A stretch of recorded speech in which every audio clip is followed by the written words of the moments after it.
Welcome to this week's Future Toolbox podcast. We explore the Z to A of life skills, where each letter stands for a topic and essential tool to help you get ahead in life. Meet Jules and Mark, creators of the multi-award-winning Future Toolbox, and enjoy their straightforward approach to creating growth mindsets that help people turn their dreams into realities. Whether you're a teen in education, a parent, a teacher, or part of a community group, start creating positive habits from today. Hello and welcome to this week's Z2A podcast with me, Mark, and Jules from the multi-award-winning Future Toolbox. Hello and welcome.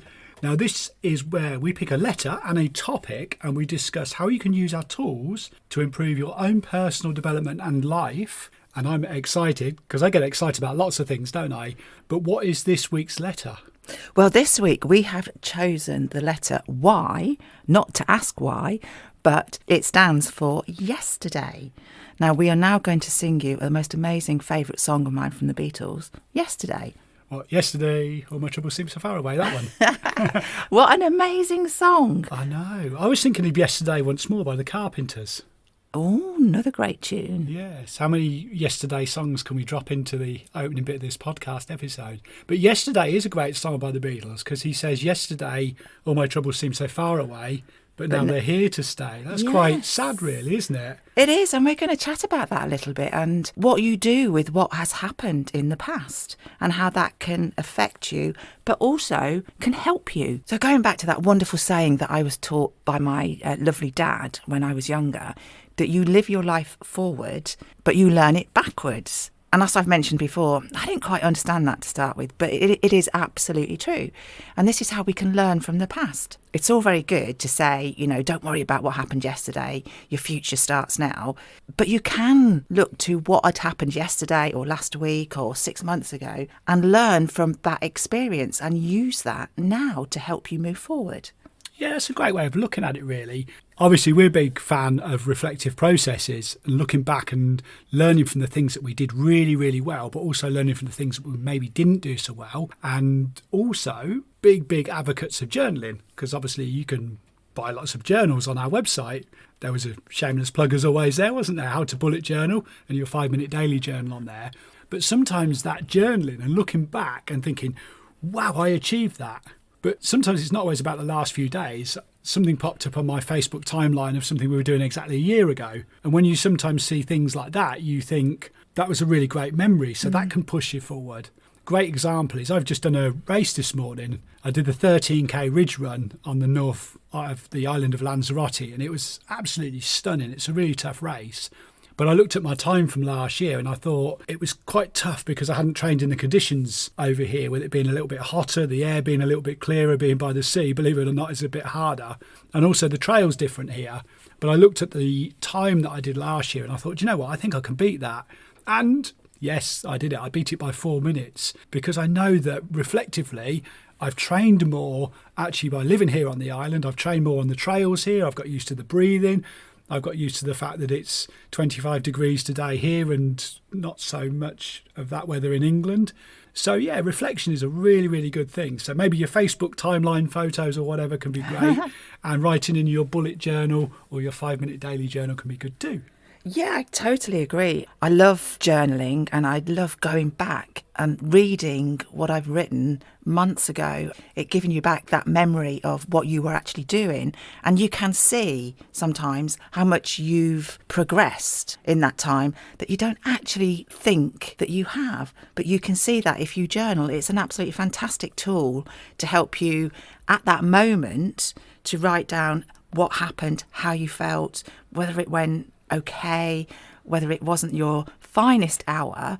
By journaling and writing down when you've done it the next time and how much better you possibly felt, you can see your progression. And if you take what Mark's just said about running, I did a run on Saturday evening, a night run here. If I'd have tried to do that 6 months ago, I can tell you now, there is no way I would have done that. I would have been able to achieve it and actually run that distance without... I did stop once to take my top off because I'd put a long sleeve top on and I was too hot. But I would never have been able to do it from start to finish 6 months ago But my progression, my learning, and my looking back at things that I've done, and also using the mindset tool of it doesn't matter that if I come last. What matters is that I'm taking part and doing it. And that was fantastic. And I got a great sense of achievement for that on Saturday night. Yeah, and I'm going to say publicly live here on this recorded podcast, I'm so proud of you for that, because you said the key word there, mindset. Maybe 6 months ago, you wouldn't have had the mindset to do that. I don't think I'd have even entered it. You wouldn't have even entered it. Now, you'd have probably come along and watched me run and then sort of just hung around at the end and then would have gone away. But you entered the race before me. Which is really, really cool. Oh, how life has changed, I know, guys. how life has changed. I'm just working on getting you to go onto Strava so we can start comparing stats, but I think that's a long way off. That's a long way. That's a long way off. I haven't even got one of those smart watches, so half the time I don't even know what distance I'm doing, how far I've gone, how far I've got to go, which keeps it keeps it fun. I'm going to buy you one for Christmas. Yeah, there you go. Can't wait. Jules' Christmas present sorted. But going back to it, it is the mindset, because I remember when you first did a few races, you'd always say, well, I'm not a real runner, I'm not a proper runner, I'm not very quick. I still Well, I think had to walk and I had to do this and I had to do that. And I've seen you run and you are a runner because you're so strong with it. Yeah, okay, I'm quicker than you, but that doesn't matter. Your mindset is changing now and you're becoming a runner. And I also saw you encouraging other people that were running with you as well. Whereas before you'd have been, I'm going to sit behind these people because I don't want to get ahead of them because I'm not a real runner. But yeah, going back to the theme of yesterday, it's the last one in our monthly series of looking at self-care. Going back to the past isn't always a bad thing, because yes, you can look at your past successes, because that's an brilliant way of raising your confidence. For example, if you've got an exam coming up and you're starting to get nervous or anxious about that, if you remember past exams that you've done and where you've done better than you thought you would do, you've got that experience to draw on. So going back into the past is not always a bad thing. Not at all. And if you've done an exam before and you completely messed it up, then that's absolutely fine as well. You can go back and learn from the points that you maybe didn't do so well. Yeah. There's a phrase that we use quite a lot, which is the definition of madness is doing the same things over and over again and expecting different results, said by Einstein, of course. But that phrase is something that we use quite a lot, because if you have had a really, really bad exam, don't do the same thing again. Learn from those mistakes, learn from those past slight errors, and they might not have been your fault. You might just have had a bad day. Using the running analogy, I've had some bad races before. I did everything right on the day, but I just didn't have a great race. I've sometimes put in some really bad preparation beforehand and had a bad race and thought, actually, I won't do that again. So sometimes circumstances do get in the way. But one of the great things, going back to journaling as well, at the end of each month, is to reflect on all the things that you've written down, what went well, what didn't go quite so well, what still needs a little bit more work, what you've aced. So that will help you prepare for that next month and what you may have coming up, and think, right, okay, I did that really great the other week, so I know I can do that again. Now, I've met a lot of people that don't really like writing things down or don't get round to it. So I actually come up with a good idea, which I discovered by accident. It's called video journaling. And what you basically do is you record something on your smartphone. So when, again, we came here to Lanzarote, like you with the running, we'd never done anything musical particularly before. And I decided I wanted to sing and learn to play the guitar. So I've kept a video journal of my performances. And whether that's just doing a practice on the guitar or whether it's actually a live performance singing on stage. Now, I'm absolutely comfortable hearing my voice play back on these podcasts. I'm absolutely comfortable seeing our video content recorded on our websites. I have no problem with that at all. But one thing I'm not comfortable is hearing myself sing at the moment. So the other day, I put my big, brave pants on. That's a metaphor, by the way. I don't have any physical big, brave pants at all. But yeah, I got brave and I thought, do you know what? I'm going to go back and I'm going to watch my early videos of me singing on stage. And I pressed play and sat there and was ready to cringe and thought, do you know what? That isn't actually that bad. Yeah, okay, I hit a really bum note there. I was a little bit out of time in there and I got really nervous, and you could hear my voice going nervous on that first bit there. But it wasn't that bad. And what I realised is, as I went through these videos, they got better and better and better. And the last one, I thought, wow, that's really good. But what I had to do is become comfortable with being uncomfortable in the early part, but then had to also become comfortable with praising myself and going, do you know what, that one was brilliant. Couldn't find any faults with the last one that I listened to. So it is about acceptance and progression, and as we said, mindset as well. It is, but what happens when we look into the past, and it could be something that happened yesterday, something that happened maybe last week, and you play over and over in your mind a conversation that you've had and where you've said something, or maybe you've fallen out or disagreed with somebody, and you can't change that because, let's face it, talking about yesterday, you can't change that past. It has happened. But when those conversations go round and round and round in your head, and generally it's in the middle of the night when you can't sleep, how do you deal with that? It's always a difficult one of knowing how to move on, but I think sometimes it can be about moving on. So I've got a really, really pointless, silly example here that probably caused no offence at all, and it's quite futile.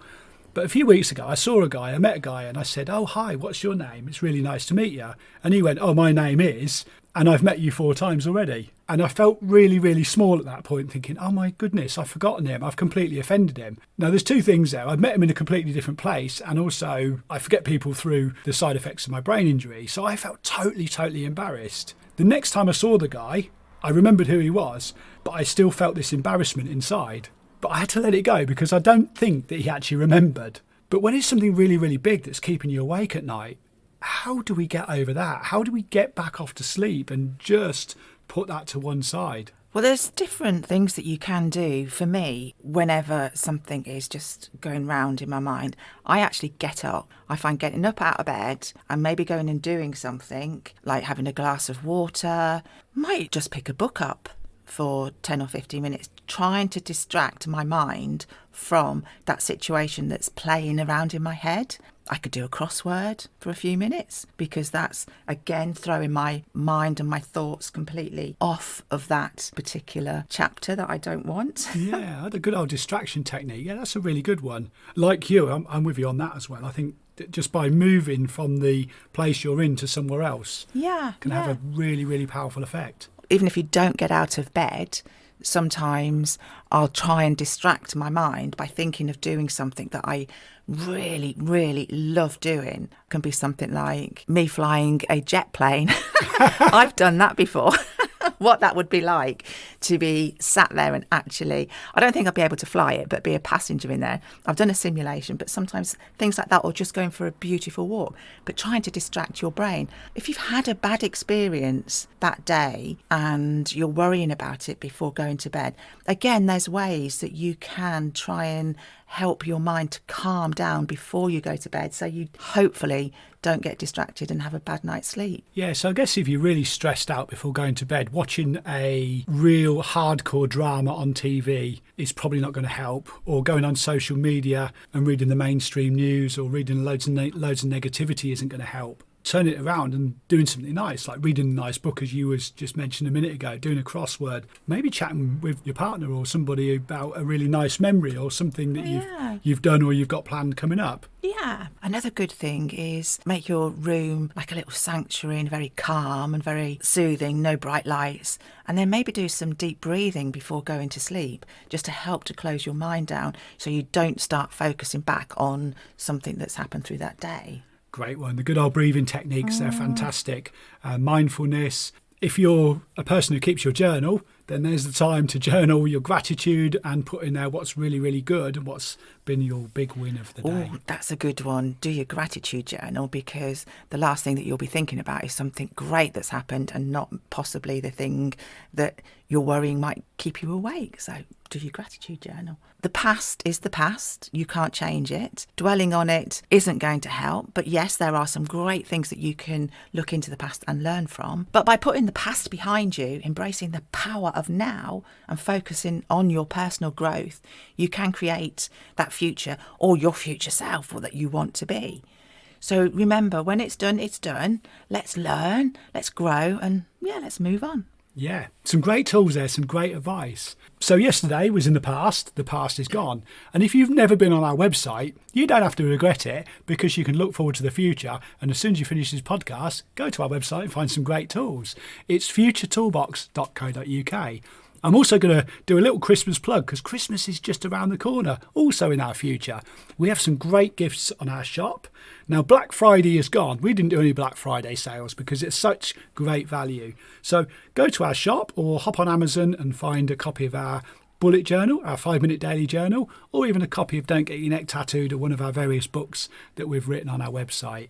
You can also get loads of free tools on our social media. Go to Facebook, Instagram or TikTok. TikTok.